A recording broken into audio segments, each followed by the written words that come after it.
Bom, na aula passada a gente definiu o maior divisor comum, o máximo divisor comum nos naturais, e vamos fazer uns comentários aqui sobre o máximo divisor comum em Z e o valor absoluto em Q, ou seja, vamos comentar sobre os números inteiros e os números racionais. Podemos então entender a definição de máximo divisor comum, o conjunto de números naturais ao conjunto dos números inteiros. Para isso, para uso futuro aqui no nosso curso, é importante começar com a definição de valor absoluto, que é muito utilizada, por exemplo, na parte de análise de variável real e grandeza. Né? Tipo, em cursos de cálculo, por exemplo, sempre tem umas definições lá de valor absoluto e meio que é abandonado, mas é porque acaba que nas demonstrações vai se usar bastante isso. Bom, então vamos falar aqui do valor absoluto. Né? O valor absoluto de um número racional x é definido mesmo como x se ele é não negativo. E definido como menos x se x é não positivo. Então, nisso aqui, nessa definição, está encapsulado que o valor absoluto do número zero é o próprio zero. Ok? Então, com a consequência, né? Logo, como é um costume, denotamos o valor absoluto, né? Isso você vai encontrar em vários livros. Cadê a minha? Pá, tá aqui. Essa barrinha aqui, vertical, certo? Então, a definição que a gente falou mostra que o valor absoluto é uma função de conjunto de números racionais que, em conjunto de números racionais não negativos, Q maior que zero. Então, o que a gente pode entender aqui assim? Então, você tem que x, esse valor absoluto, ele vai ter a seguinte situação. Ele é x se x maior ou igual a zero. Ele é menos x se x for menor ou igual a zero. Obviamente, né, essa definição serve também para os subconjuntos dos racionais, como os inteiros. Assim, o valor absoluto de um número inteiro não nulo sempre é um número natural, certo? Interessante isso, né? O valor absoluto de um número inteiro sempre vai ser um número natural, ou seja, o valor absoluto de 3 é 3, é um número natural. O valor absoluto de menos 3 é 3, que também é um número natural. Bom, então a propriedade de valor absoluto pode ser vista como algumas das propriedades de normas. Né? Veja, por exemplo,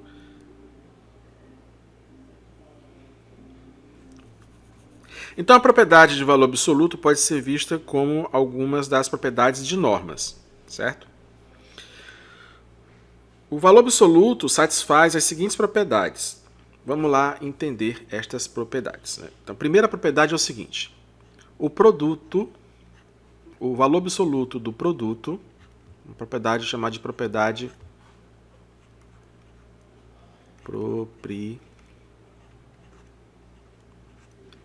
propriedades. O valor absoluto do produto é igual ao produto dos valores absolutos, certo? Então essa é a propriedade multiplicativa.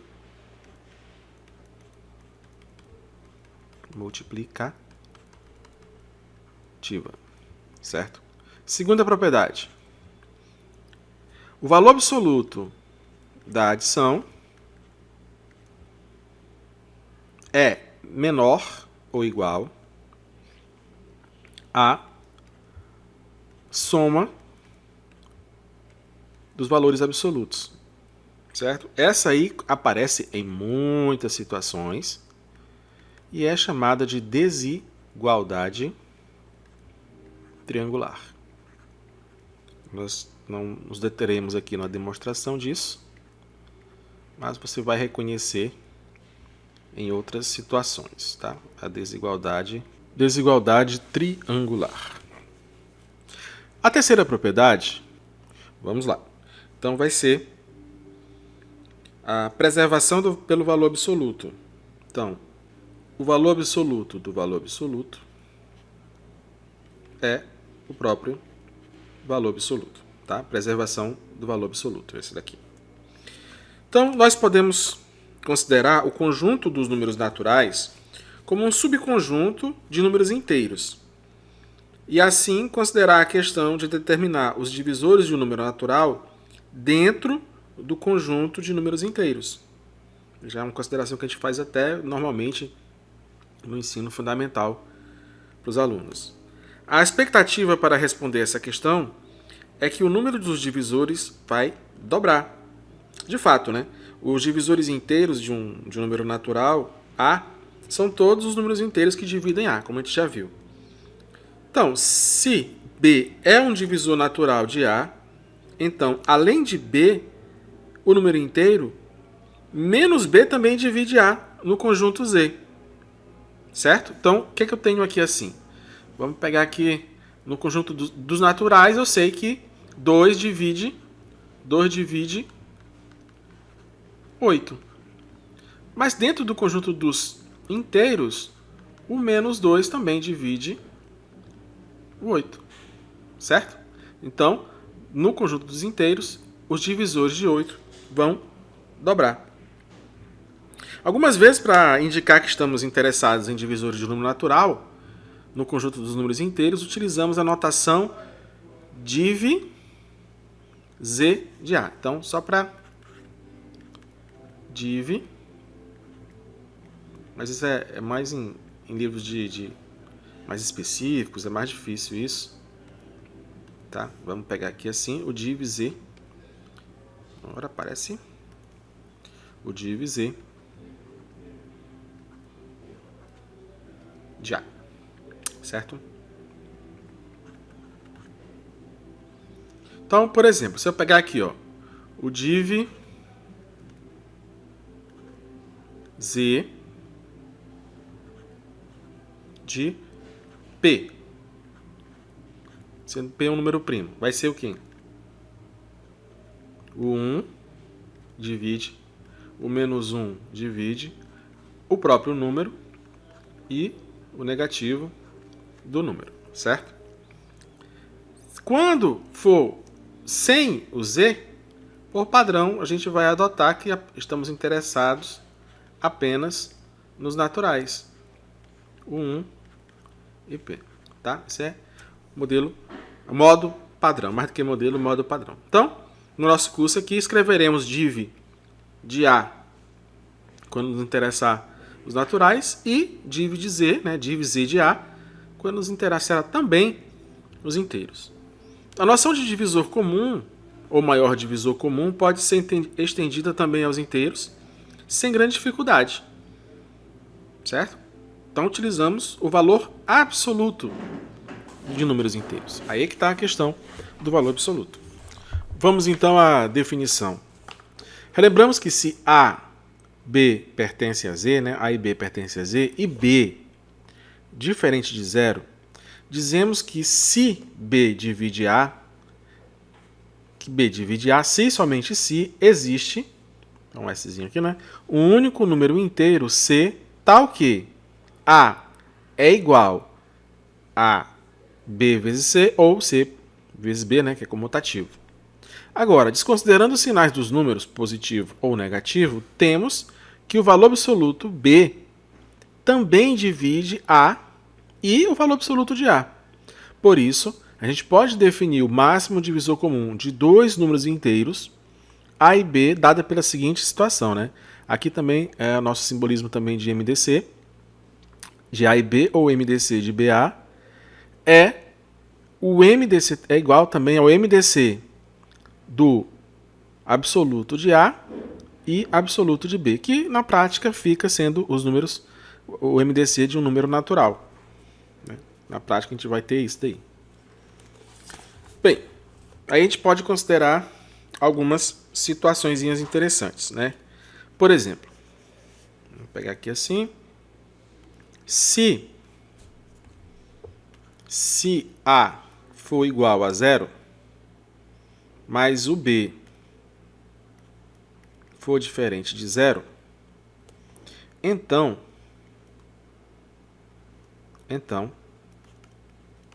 isso implica, né, que o MDC de 0 e B, quem divide no máximo 0 e B, ou quem divide no máximo 0 e absoluto de B, né, o maior divisor comum, é o próprio módulo de B. Né?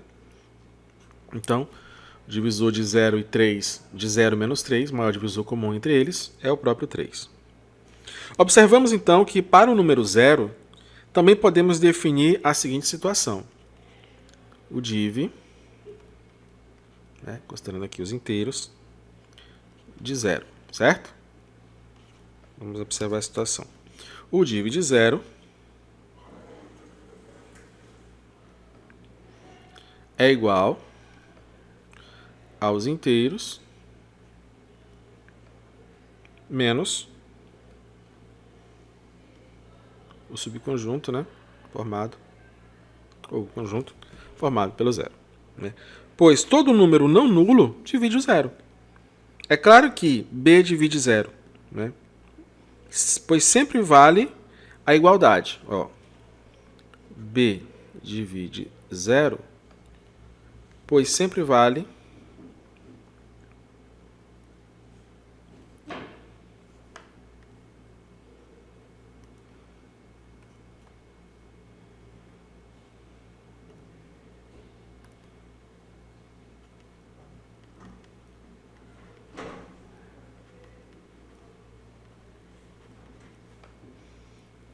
a igualdade 0 é igual a B vezes 0.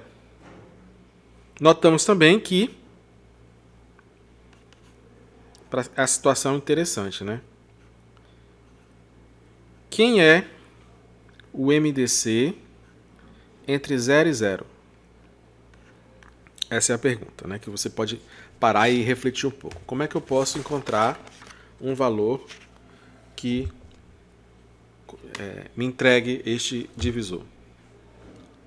Na verdade, isso é não definido, né? É indefinido. Por quê? Pense aí. Se quiser pausar o vídeo e pensar, né? De fato, de que não existe um único, ou seja, o maior número que divide o 0. Qual vai ser esse número? Eu posso sempre colocar um valor maior, certo? Então, essa observação, essas observações, né? Essas observações acerca do 0, para a gente ter essa reflexão, ok? Vamos à proposição, então, interessante aqui. Sejam A e B pertencentes a Z. Se M pertence à interseção divide A e divide B, então M pertence ao divide A mais B, aos divisores de A mais B. E M pertence aos divisores de A menos B. E M pertence aos divisores de A vezes B. E M pertence aos divisores de XA mais YB, para todo número inteiro X e número inteiro Y. Certo? É interessante a gente perceber essas propriedades. Então vamos ver aqui a demonstração dessa proposição, né? Bom, quando M pertence ao divisores, né, a interseção dos divisores de A, né, a interseção dos divisores de A e dos divisores de B, certo? Então, existem números C e D. Então, existem números C e D. Existem números C e D, tais que A é igual a um MC, eu posso reescrever assim, esse produto, né? E o B é igual a um MD. D. Certo? É igual a MD. Logo, se eu somar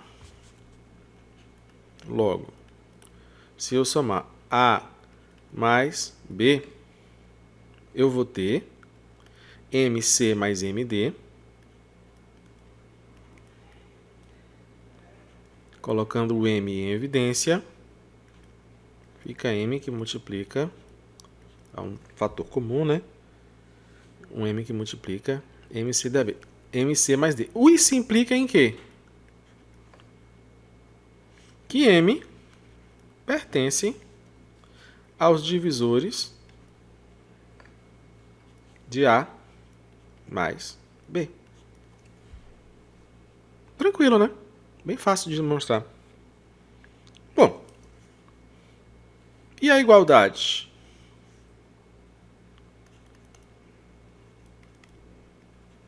E a igualdade A menos B, a gente vai ter como sendo MC menos D. Isso implica que M pertence aos divisores de A menos B. Certo? Bom, e a multiplicação? Ora, na multiplicação, vamos seguir a seguinte. Sendo, né? Não é nem se, né? Sendo A que multiplica B, o produto MC MD, então nós temos que M multiplica MCD. Certo? Isso mostra, de qualquer forma, que implica que M pertence aos divisores de AB.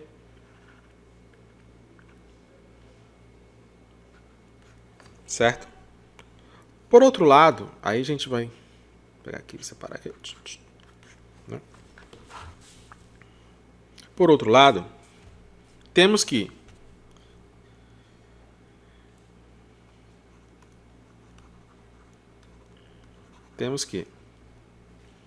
M divide XA, certo? E M divide YB, certo? Uma vez que M divide A, M divide qualquer valor multiplicado por A. Se M divide B, M divide Y, B, nós temos qualquer valor disso daí. Logo, M divide XA mais YB. Isso quer dizer o quê? Isso implica em quê? Isso implica que M pertence aos divisores de XA mais YB, como queríamos demonstrar. Ou demonstrato, né? CAD. Muito bem, então essa aí é a nossa proposição. Agora, a partir daí, nós temos algumas situações interessantes para guardar, né, de recordação no nosso coração. Tá? Para todos os números inteiros não nulos A e B, valem essas proposições aqui. Então, essas 7 proposições, né? Vamos entender aqui. O MDC de AB divide o valor absoluto de A, certo? O MDC de AB também divide o valor absoluto de B, que é um divisor, né? É bem evidente. É o máximo divisor comum, tá? O MDC de AB é menor ou igual ao absoluto de A, e o MDC de AB é menor ou igual ao absoluto de B, certo? Também é auto-evidente, claro, há como se demonstrar e tudo, mas... O MDC de A e A é o absoluto de A, certo? É o absoluto de A. O MDC de AB é o maior inteiro que satisfaz esse item aqui. O item... coloquei umzinho aqui, mas tinha que ser o izinho, né? O i. Opa. Deixa eu botar aqui, ajeitar. Vamos enxergá-lo aqui. O izinho. Tá bom? Bom, o MDC de A mais B, de A mais B e B, é igual a MDC de AB, que é igual a MDC de A e A mais B. Tá bom? Uma vez que ele é um fator comum, certo? A gente viu isso também da soma. Se ele divide A e divide o B, ele divide o A mais B. Se ele divide o A menos B e divide o B, ele divide, né, ambos. Né? O MDC de A menos B e B é igual ao MDC de AB e é igual ao MDC de A e A menos B. Certo? Considerando aqui B menos A também. Em geral, para todos os números inteiros não nulos, x e y vale A mais yb e B, o MDC de A mais yb e B, é igual ao MDC de AB, que é igual ao MDC de A e AX mais B. Tá bom? Tranquilo, né? Algumas coisas saltam evidentes, às vezes para guardar essa informação, é uma propriedade que a gente pode trabalhar a demonstração, mas é só a ideia para você ter aqui assim. Tá ok?